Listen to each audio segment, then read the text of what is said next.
change the world. On we go. Hello bookish family, welcome back to Coffee Over Apples. My name is Steph. If my voice sounds kind of funny, it's because I'm still recovering from a summer cold that I got. That's just what happens when you work with children. I lost my voice while I was recording a vlog, so you'll probably see this video go up before that vlog goes up, but I sound a lot better than I did last week. Anyway, it is time to talk about our August TBR game. This is the TBR game in which Magic the Gathering chooses my TBR. So I started this as a new game last month, so I'm going to just reiterate the instructions, and I've also added some addendums to the instructions to answer some of the issues that I had last month. So essentially what I did was each color in the game of Magic the Gathering associates with different words that describe that color faction. Editing stuff here. In the middle of recording the instructions, I didn't realize how loud my AC was when it turned on, so it's only for the next 2 minutes and then it turns off, I promise. Pretty much what I did was I assigned a different die to each of the colors. So our colors are white, blue, red, black, green, and colorless. So for example, for the white die, I have a 6-sided die. For the green, I have a 20-sided die, so on and so forth. Each of those categories has a bunch of different prompts that associate with each number on the die. If a red card wins the game, then I have to roll a d12, a red d12, and that's going to tell me what the prompt is for that book. There are some keywords in Magic that I'm going to use in this round that we kind of decided we were going to give special battle instructions to. If you've never played Magic the Gathering, don't worry. You don't have to know how the actual game of Magic works in order to be able to play this TBR game or to follow along. Essentially what we're doing is we are playing war. So at the top of the cards you will see a number, and that is the cost of this spell, of this card. So what's going to happen is two cards are going to go against each other, and whichever one has the higher cost is going to essentially be its power in this case, so which card is stronger. In this case, this one has, it's a 3 plus a white, so essentially that's a cost of 4, and then this one on the left is a 3, meaning that the one on the left would win. Okay, now as far as the keywords on the cards, some cards have keywords like this one has double strike. So there are a ton of keywords in Magic, however we're only using a handful of them because as many as there are that are really awesome that apply to playing actual Magic, they don't really apply or are applicable to using these in jousting or a game of war and the way that we're doing it for the sake of this TBR game. So here are the ones that I've decided are going to be applicable to this. Okay, so here are the applicable terms. We have double strike. Double strike essentially means that this card is going to deal twice as much damage to the card that it is in a joust with or in combat with. Let's say it was going against a card that is more than it. So for example, this one is 3. This would win over this because it does double damage, meaning it does twice as much, so it would be enough to kill this as long as the card that it's opposing is not more than what the double strike is. Death touch, like at the bottom of this card, means that the moment it gets into combat with another card, that this card will automatically kill the other one, as long as the other one doesn't kill it. So the way that combat works in Magic is that all damage is resolved in tandem, so it's like they're hitting each other at the same time. So for example, if this one went into combat with this one, even though they are both 2, this one would win because it has death touch, so the moment they get into combat, this one kills this one automatically. We have menace, which is right there on that part of the card. So menace in Magic basically means that you can't either attack or this creature can't be blocked by at least one creature. It has to be at least 2 or more depending on what it says on the card. So in this case, it's going to be 2 cards have to go to combat with this one. So let's say that since this is a 1 pip, this is a 1 cost, so it's pretty weak by itself, meaning that if the second card comes out, it's probably most likely automatically those 2 cards are going to override this one and this one is going to lose. But let's say that this was, so let's say it was this versus this, they both cost 1 right now. There are other cards that have menace that cost a lot more, so this one would need a companion to go to battle with, meaning I would flip another card And if this one came out, that would be 2 against 1, meaning that these would win. I would roll both a white and a blue dice, and then I would choose which one I want to go with for that prompt. If a card wins that has flying basically means that it is going to go over the opponent card, and then it's going to go to the next card in the deck. So meaning that if this came out and this came out, this one has flying, meaning it's not going to fight this one, it's going to go over it. I'm going to flip another card into the deck, and those two are going to battle for that prompt. The only thing that can stop a card with flying is a card with reach. So if this has reach and this has flying, this is going to reach up and stop it from going over, meaning it's going to force it into combat with it, and chances are that this one is going to win. So those are the side keywords and prompts that are going to kind of make the game a little bit more complex and I think a little bit more fun. So let's try this out for our first round. I'm going to leave the description of all the rules and everything in the link below, and I'm also probably going to leave a link to for people to be able to view the chart that I use for the TBR game. So if you want to play this too, if you like Magic, and you can use your own cards and your own dice to decide how this chooses your TBR. But I'm going to play 4 rounds because I want to just read 4 books a month, and if I end up reading more than that, then it's probably going to be a mood read, but at least 4 books per month per TBR game. Let's go ahead and get started.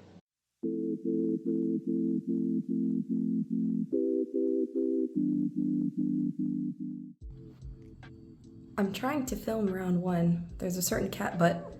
Thank you, ma'am. Excuse you. Let's begin with our first round. Card number 1. Ambush Viper. Ooh, it has Death Touch, so let's see what happens. Ooh, it gets Turtle. Okay, 1 versus 2. This would have won anyway, but it has Death Touch, so that means that our first die we roll is going to be a green die.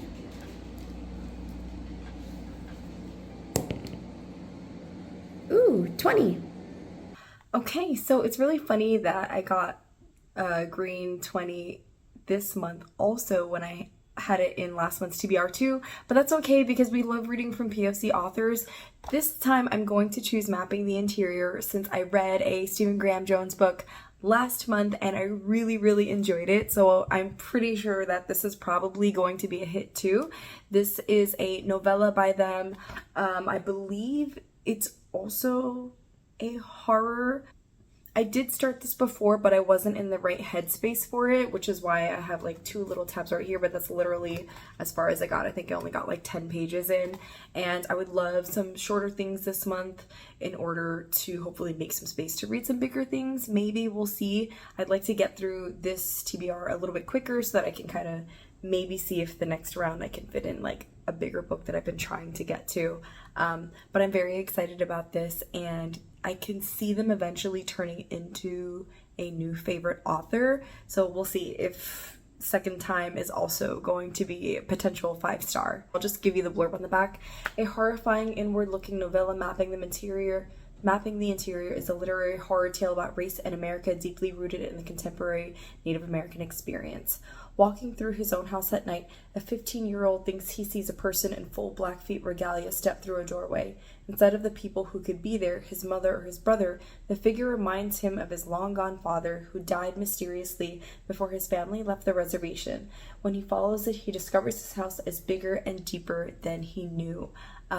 Yeah, and I think I would think it's fair to say that the other book I read by Stephen Graham Jones also read as a haunted horror-ish kind of house story. So this might just be their niche, and I'm loving it.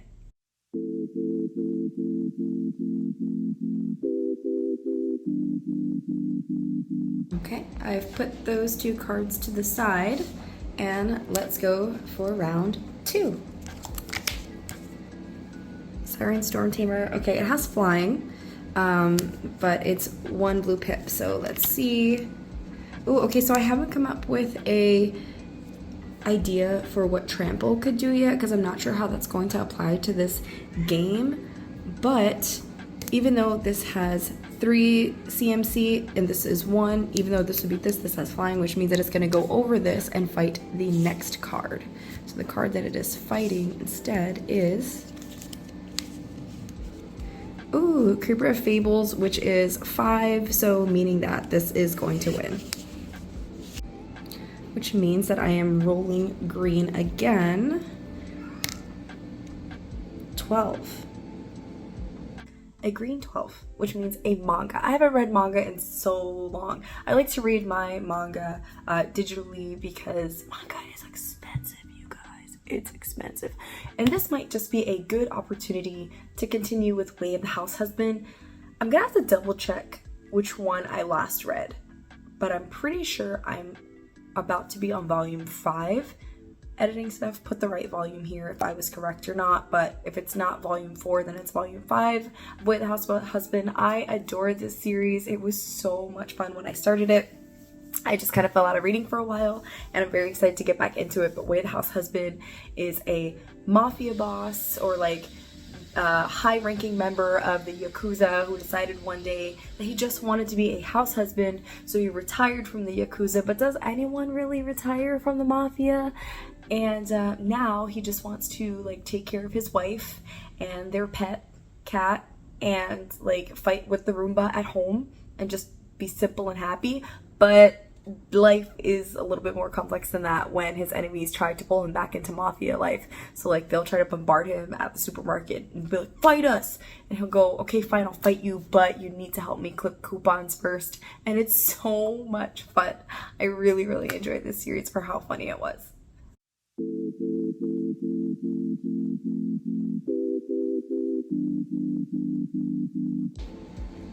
Round 3. Ooh, 5. I also don't have an idea of what vigilance can do, because vigilance is also very specific to the functions of magic. Like, vigilance means that the card doesn't tap when it attacks, but tapping is not applicable to this game that we're playing right now, so we're just not going to use that for this game, I think. Oh, versus Serrated Scorpion. Okay, it looks like we've got white as the winner here, so I'm going to roll the white die. 4. Okay, white 4 is multiple POV. What do I have that's a multiple POV? Okay, Oh, you know what I can do?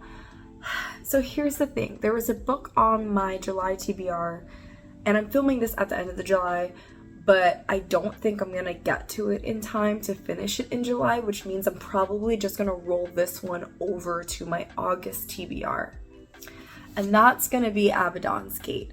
At this time, I am on track to finish 3 of the 4 books that were in last month's game, plus I finished a book that rolled over from June, plus I have an audiobook because I always like to listen to an audiobook on my way to work. So I think this is a good place to put this, because I don't know that I have many books in here that I know are in separate POVs, but this definitely is, and I'm probably gonna bump this up to the beginning of the month for August, because I would like to get this off my TBRs every month, but also just kind of move on in the series. This is book 3 in the Expanse, and I'm ready to have a good time. So expect this to be the first book that I read in August. I feel like it's kind of cheating that I'm rolling this over, but again, I didn't get to it in July.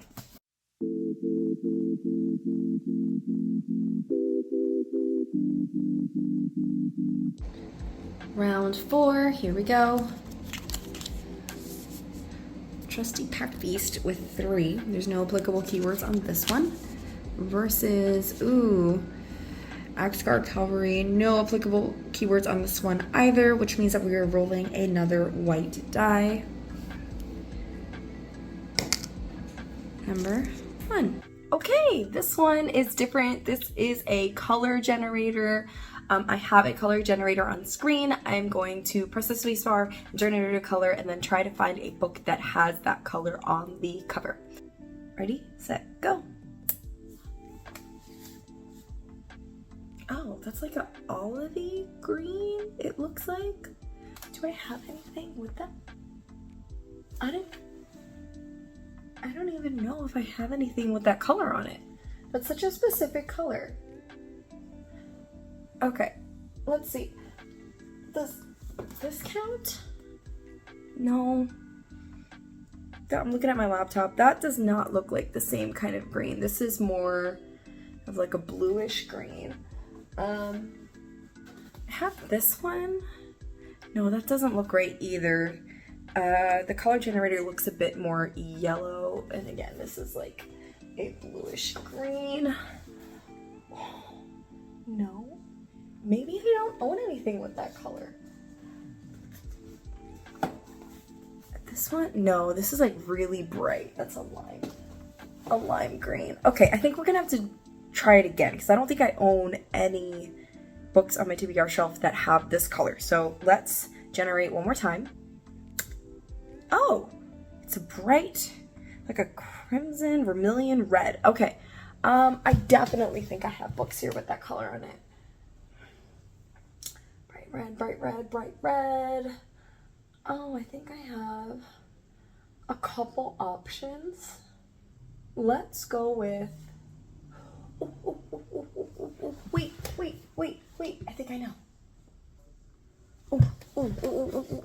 Okay. There is, I'm saving this for a haul video because I plan on putting out a book haul in August. However, there is a book that I'm really looking forward to reading, and I think I'm going to include it in August because I'm so excited. This color is perfect. Like that bright red. It's got that bright red in different sections of it. Okay, this is Litte Heaven by Nick Cutter. Nick Cutter is one of my favorite horror writers. I've read The Troop and I've read The Deep, and they were both strange, gory horror, and I am just in a summerween mood, so this is super exciting that I get an excuse to read this. It also very much matches my aesthetic right now. I'm so excited for this. I don't think that Nick Cutter has written anything in the past couple years, meaning that this might be like the last Nick Cutter book that I haven't read. I'm not sure. Maybe there's one more, but I think they've only written like 3 or 4 books, and I love their stuff. Anyway, it is, I believe it's set in like the 1980s or something. A trio of mismatched mercenaries, Micah Sogru, Minerva Atwater, and Ebenezer Elkins, colloquially known as the Englishmen, are hired by young Ellen for a deceptively simple task. Check in on her nephew, who may have been taken against his will to a remote New Mexico backwoods settlement called Litte Heaven, where a clandestine religious cult holds away. But shortly after they arrive, things begin to turn ominous. There are strings in the woods and over the treetops, and above all else, the brooding shape of a monolith known as the Black Rock casts its terrible pall. Paranoia and distrust soon grip the settlement. Escape routes are gradually cut off as events spiral towards madness. Hell, or the closest thing to it, invades Litte Heaven. All present here are now forced to take a stand and fight back, but whatever has set its dark eye on Litte Heaven is marshalling its powers, and it wants them all. I'm so excited. Okay, so I just want more horror in my life. So this is doing that. This is gonna give me some horror. This is gonna give me some horror. Am I doing another horror reading vlog in August? That's really exciting because I did one in July, even though I don't think that that video is coming out before this one. But anyway, just know that you're getting a bunch of horror reading vlogs coming up in the near future. And then last but not least, so not related to the TBR game, but I have to add it to this TBR anyway, is Artificial Condition. I was really hoping that the color generator would give me like a yellow or brownish color for this, but it didn't. However, it does match my nails. So Artificial Condition is the second book in the Murderbot series, and this was chosen as our book club pick for the month of August for the Interstellar Book Club. So if you would like to join us for the buddy read discussion or for the live show, the link for our Discord is in the links in the description below. And if you haven't read the first one, it's really short. It's short like this. It's like 150 pages, I think. So you still have time to catch up, read the first one, and then read this one with us for the live show. And it's usually in like the last weekend in the month of something like that. So by the time this video goes up, I think you'll have like 4-ish weeks to read both of those books. So hopefully that's something that you'd be able to join us for. I've got 4 books and a digital manga that I'm going to read in the month of August. I feel like that is enough to keep me busy. Plus, I am finishing up a book for the end of July, so I've got plenty of stuff to go on for the next 4 to 5 weeks. If there's any of these books that you want me to give a specific review or vlog for, please let me know in the comments. Or if you've read any of these and you're very excited about them like I am, let me know. And if you play Magic and you have any suggestions as to how I can improve this game, let me know that as well. I hope you guys enjoyed this video. Don't forget to like and subscribe, and I'll see you next time. Bye! On we go. What's the making, Mr. Wonka?